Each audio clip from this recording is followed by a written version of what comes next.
Hello students.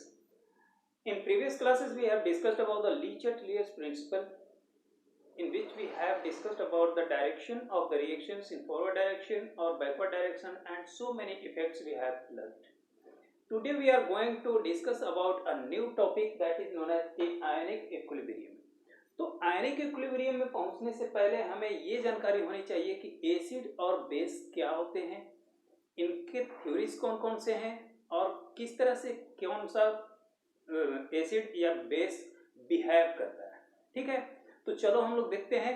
हमारे पास 3 theories होंगी, जिसमें फर्स्ट है हमारे पास Arrhenius theory. Arrhenius theory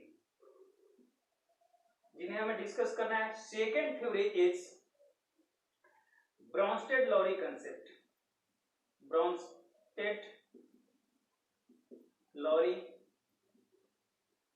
concept.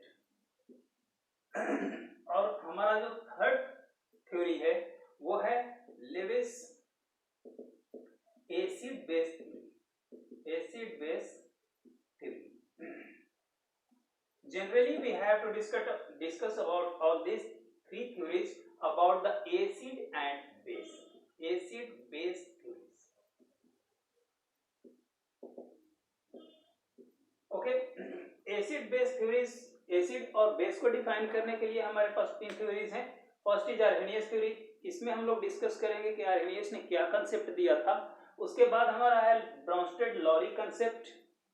क्या ऐसा हो गया था कि आर्हेनियस थ्योरी को हमें हटाना पड़ा, और ब्रॉन्स्टेड-लॉरी थ्योरी, लॉरी कंसेप्ट जो है ये क्या बताता है। After that we have to deal about Lewis acid base concept. This is also most important for our GOC, that is general organic chemistry. Okay, तो ये जनरल ऑर्गेनिक केमिस्ट्री में भी काम आएगा, तो इस पर आप लोग ध्यान दोगे। चलो हम लोग शुरू करते हैं अपना first topic, that is known as Arrhenius theory.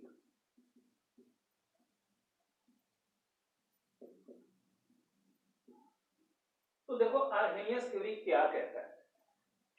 Arrhenius theory कहता है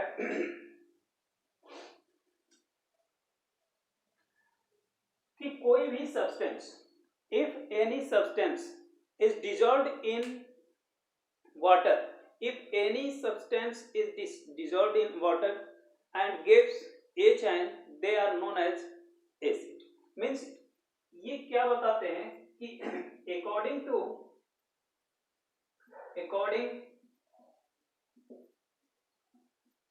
Arrhenius theory,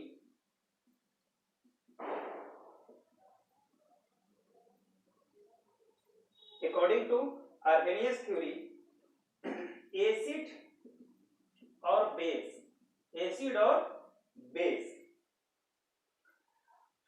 can be defined in aqueous solution.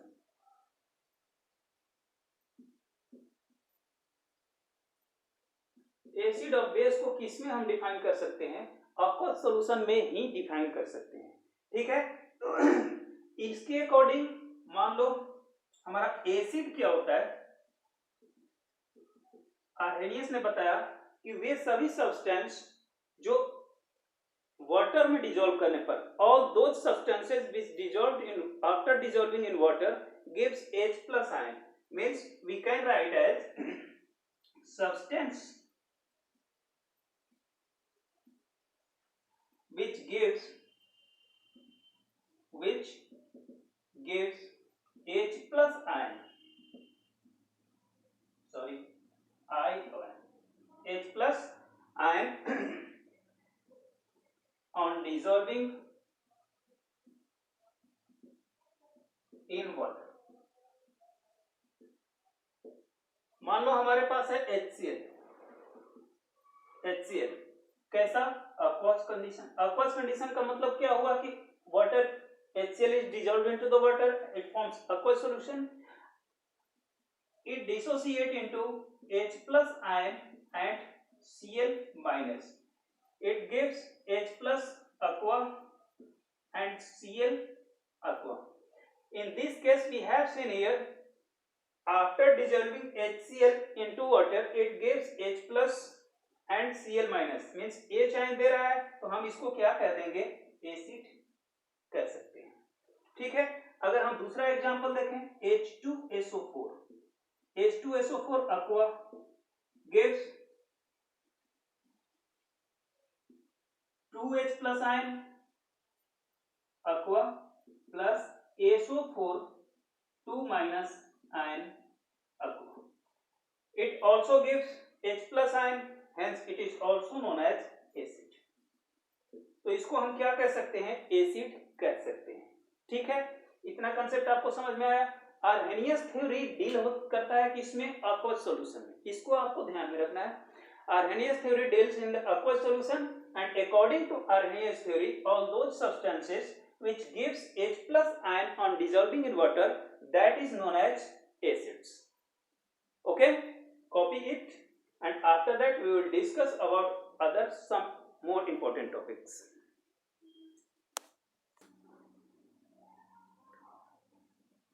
Now, in this series, इसी क्रम में we can define another word that is known as basicity. With respect to acid, we can define basicity of the substances. तो आओ देखते हैं basicity क्या होता है और हम उसे कैसे डिफाइन करते हैं। ओके, तो देखो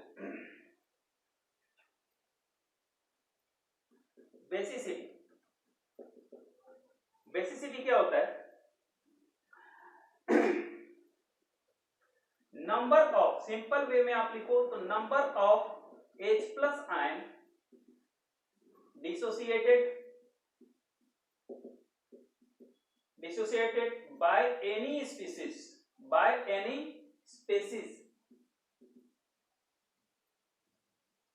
number of H plus ion dissociated by any species after dissolving in water,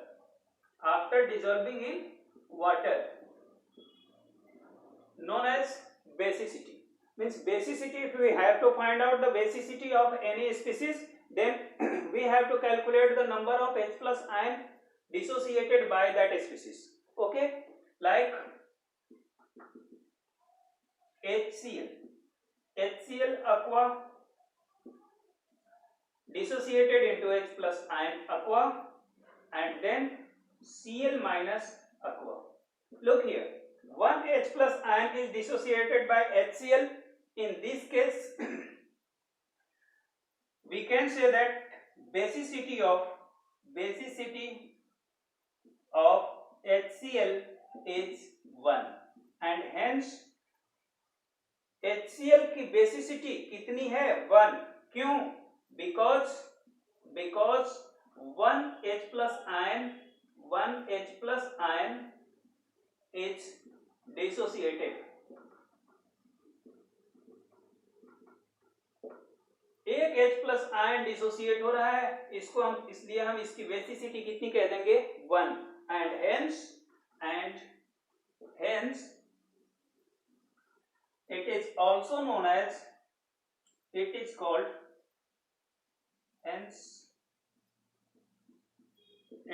called monobasic.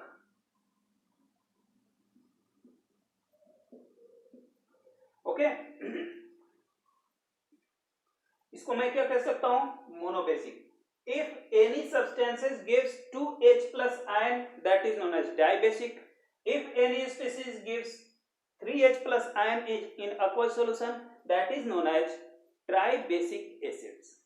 Okay, तो एसिड के टर्म में हम बेसिसिटी डिसाइड कर सकते हैं, वैसे ही हम बेस के टर्म में एसिडिटी डिफाइन करते हैं।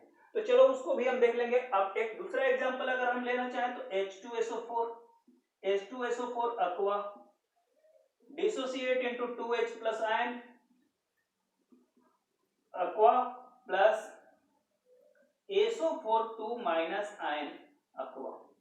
Here we have seen there 2H plus ion is given, 2H plus ion dissociated by H2SO4, hence H2SO4 is nature में कैसा होगा H2SO4 डाई बेसिक।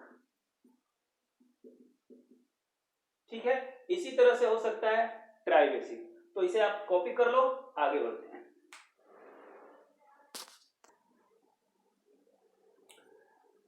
देखो इस टर्म में एक कुछ हमारे पास कंपाउंड्स हैं जो आपको कंफ्यूज कर सकते हैं। ठीक है, कंफ्यूज करेंगे, आखिर वजह क्या है, चलो देखते हैं। हमारे पास 3 एसिड्स हैं, H3PO4, second is H3PO3 and third is H3PO2। ठीक है, इसका अगर मैं नाम लिखूं तो इसका मैं नाम लिखता हूं phosphoric acid. Phosphoric acid. H3PO3 is known as phosphorus acid।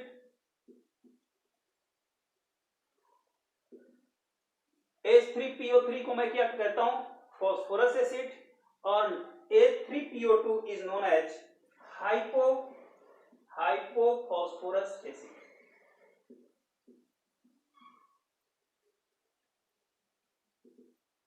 Okay, तो देखो ये 3 तरह के हमारे पास एसिड्स हैं। We have to define that which is monobasic, which is dibasic and which is tribasic। Look, अगर आप इनके फॉर्मूला पर जाओ, H3PO4 has 3 hydrogen, H3PO3 has 3 hydrogen and H3PO2 has 3 hydrogen, means due to 3 hydrogen is present in all these, we can say that tribasic, all these are tribasic, but this is completely wrong। But this is completely wrong। Why? Look, इसका ऐसा क्या हुआ कि तीनों में तो H3 है, लेकिन ये रॉन्ग है। क्यों? क्योंकि इसका राज छिपा हुआ है इसके स्ट्रक्चर में, जो हम लोग केमिकल बॉन्डिंग में पढ़ चुके हैं। तो देखो पहले हम इनका स्ट्रक्चर बनाते हैं, फिर समझ में आएगा। इसके लिए structure P double bond O। हाँ, एक और बात, if we have to draw the structure of all these, first of all attach one oxygen with double bond with phosphorus। सब में आप फास्फोरस के साथ क्या करो, डबल बॉन्ड के साथ एक ऑक्सीजन को डील कर दो। ठीक है, ये तो हो गई पहली बात। दूसरी बात, यहां पर ऑक्सीजन कितना बचा, 3 oxygen are there and 3 hydrogen is there. 1 oxygen atom combined with 1 hydrogen atom। Why? Because oxygen is more electronegative element, so we can combine here OH and OH। ऐसे ही इसमें भी आप करो, एक ऑक्सीजन तो यहां से निकल चुका, ये आ गया। अब हमारे पास 2 ऑक्सीजन बच गए, OH को इसके साथ कंबाइन कर दो, हाइड्रोजन के साथ ऑक्सीजन को कंबाइन कर दो, बाकी जो हाइड्रोजन बचा एज इट इज रिप्लेस कर दो। Here 1 oxygen is here, 1 oxygen is left, so we can write here OH, then H and 1 H here। अब देखो इस केस में क्या होता है, 3 OH is present here, 3 OH। तो अब हम इसको मैं क्या लिख सकता हूं, ट्राइबेसिक। यहां देखो 2 OH डाइबेसिक, और यहां मैं क्या लिख सकता हूं, मोनोबेसिक। ठीक है, इस तरह से आप इजीली डिफाइन कर सकते हो कि विच इज स्ट्रक्चर आर, लगभग आप फॉर्मूला पर जाओगे, H3 is present in all, so we cannot tell that all 3 are same। No, this is tribasic, H3PO3 is dibasic and while H3PO2 is monobasic acids। okay अब यहां एक important term आप क्या लिख सकते हो कि N acid can donate hydrogen which hydrogen atom,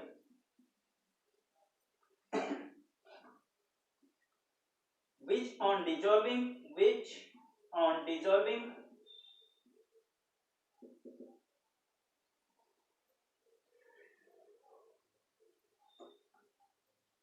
in water furnish OH ion known as OH ion known with highly electronegative atom. Highly electronegative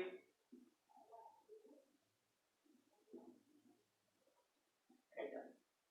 ठीक है, कोई भी H यहां से H को वो उसी के साथ डोनेट कर सकता है जो हाईली इलेक्ट्रोनेगेटिव एलिमेंट होगा। बताओ, हाईली इलेक्ट्रोनेगेटिव एलिमेंट में हम लोग पढ़े थे केमिकल बॉन्डिंग में फॉर्म, याद है आपको? Form fluorine, oxygen and nitrogen. Here fluorine का कोई तो कंसेप्ट है ही नहीं, ऑक्सीजन का कंसेप्ट है। हाँ, ऑक्सीजन के साथ ये हाइड्रोजन को डोनेट कर सकता है। क्यों?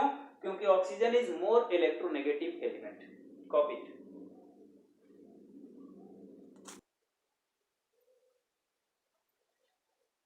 Okay,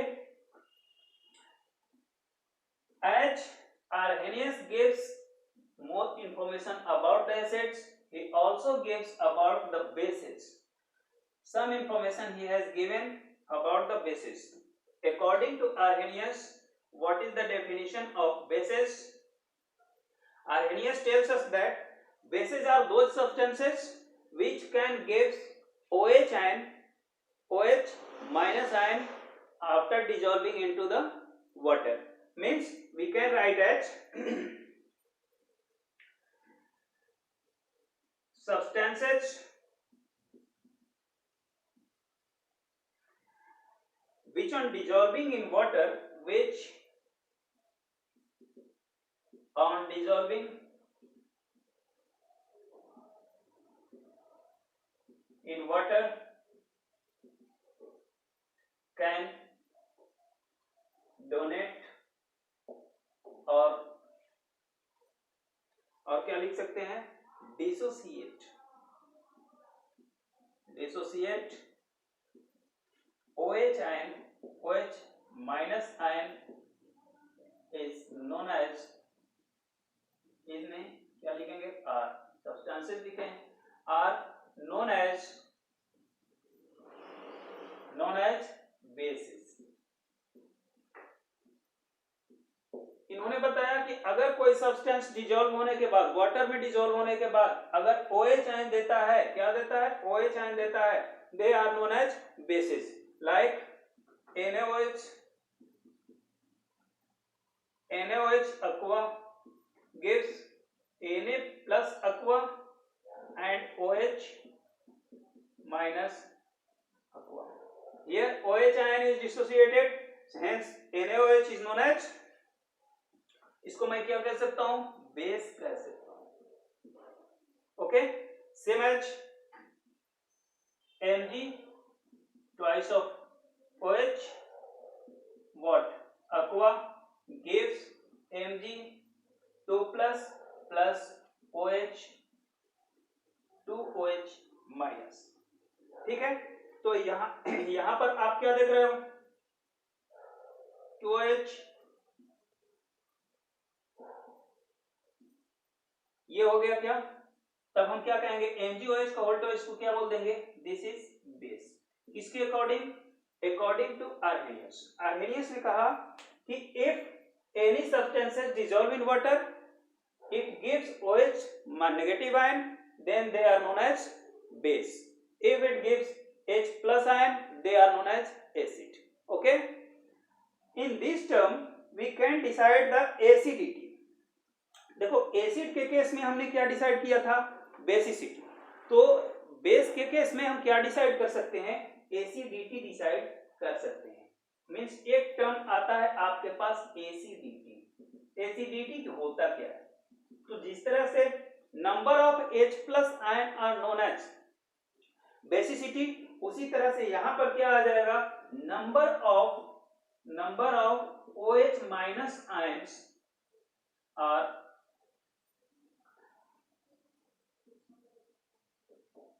number of OH minus ion a base donate is called acidity of base।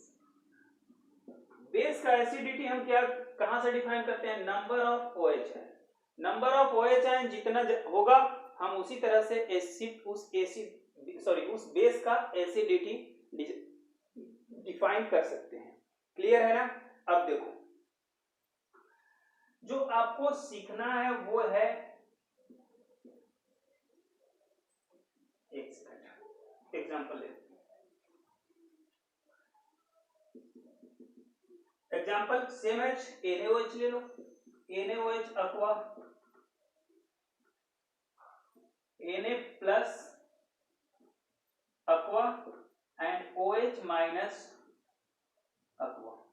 How many OH ions are dissociated with NaOH? 1. So it is known as acidity of NaOH means base। ठीक है, तो क्या कहेंगे? मोनोएसिडिक, डाईएसिडिक और ट्राईएसिडिक। इस तरह से हम आगे बढ़ते हैं। ठीक है, तो इतना आप लोग याद रखो। एक इंपॉर्टेंट टर्म है जिसे आप लोग लिख लोगे, और वो इंपॉर्टेंट टर्म क्या है? in an aqueous solution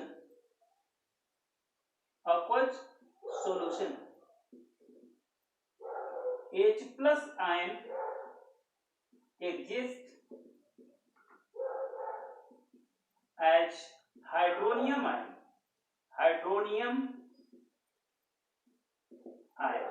और हाइड्रोनियम आयन का जनरल फॉर्मूला क्या होता है? General formula of hydronium ion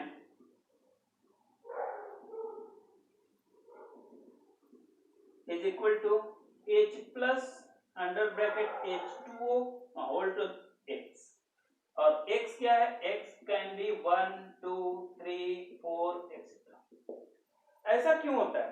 क्योंकि देखो, जो H प्लस आयन है, ये H प्लस आयन सिर्फ एक H2O से तो घिरा नहीं होगा, इसके तरफ कई हो सकते हैं, तो वो डिनोट करता है X। क्लियर है ना? तो इसे आप कॉपी करो।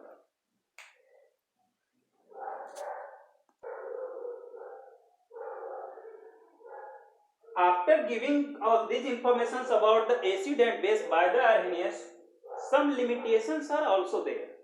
इनके कुछ limitations भी थे, जिसकी वजह से दूसरी थ्योरी वर्क में आई। वो limitations क्या थे? पहला limitation तो आपको पता ही है कि we can decide acid or base in aqueous solution। अगर पानी ना हो तो हम एसिड और बेस किसी सब्सटेंस का डिसाइड नहीं कर सकते। तो उसके लिए क्या किया गया? इन्होंने क्या बताया कि भाई वाटर में ही हम कोई भी किसी भी सब्सटेंस का एसिड और बेस होना डिसाइड कर सकते हैं। तो गैसियस स्टेट में काफी ऐसे सब्सटेंसेज हैं जो गैसियस स्टेट में भी एसिड की तरह बिहेव करते हैं, तो उनका क्या होगा? तो उसके बारे में इन्होंने कुछ नहीं बताया था। ये इनका लिमिटेशन हो गया। तो हम क्या लिख सकते हैं? Limitation of Arrhenius theory। Limitation of Arrhenius theory। और पहला लिमिटेशन है acid base character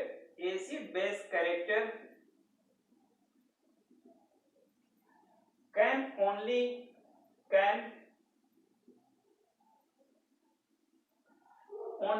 defined in aqueous solution।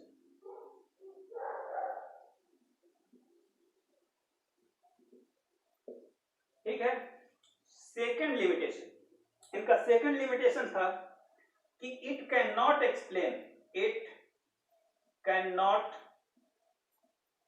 Explain the acidic character.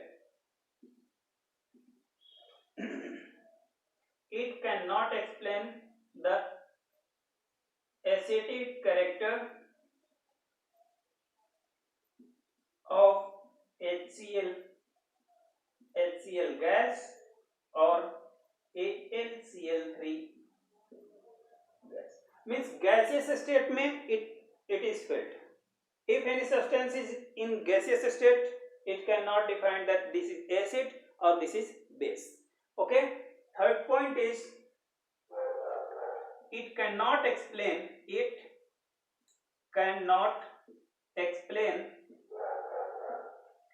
basic character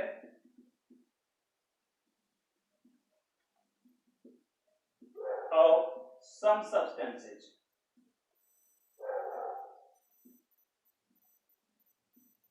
That is, NH3 gas has basic character but it cannot define.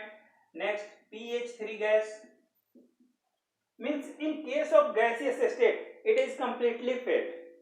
Okay, and then a theory comes that is known as after Arrhenius, Bronsted-Lowry concept. Okay, read the limitations.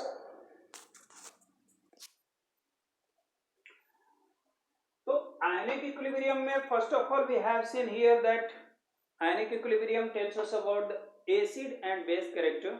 इसमें हमने देखा acid base theories कौन कौन सी होती है, Arrhenius, Brønsted-lorry concept और एक और होता है Lewis acid base concept, in which we have dealt today Arrhenius theory. Arrhenius theory tells us that if any species gives H plus ion in aqueous solution, they are known as acid. If any species gives OH minus ion in aqueous solution, they are known as base. इसी term पर इन्होंने हम लोग ने define किया basicity of acid and acidity of base according to Arrhenius theory. After that we have seen here limitation of Arrhenius theory, in which he tells acid and base character can only defined in aqueous solution. केवल aqueous solution में ही acid base define करते हैं. Gaseous state पर this theory completely failed. Okay, तो आज हम लोग इतना देखे. इसके बाद हम लोग चलेंगे base Brønsted-lorry concept in next video. उसमें हम लोग देखेंगे कि फिर आर्हेनियस थ्योरी के लिमिटेशन को उन्होंने कैसे दूर किया, गैस पर उन्होंने क्या बताया. उन्होंने बताया था ब्रॉन्स्टेड-लॉरी कंसेप्ट में आपको ये देखने को मिलेगा कि अगर कोई स्पीसीज एच आयन देता है, डोनेट करता है, they are known as acid. वो तो ये भी कहते हैं, लेकिन ये एक्वस सॉल्यूशन में बताए थे. उन्होंने एक्वस नहीं लगाया. उन्होंने क्या बताया, ब्रॉन्स्टेड-लॉरी कंसेप्ट क्या बताता है, if any species gives H plus ion donate, then they are considered as acid. If any species accept H plus ion, they are known as base. On these topics we will deal in next video.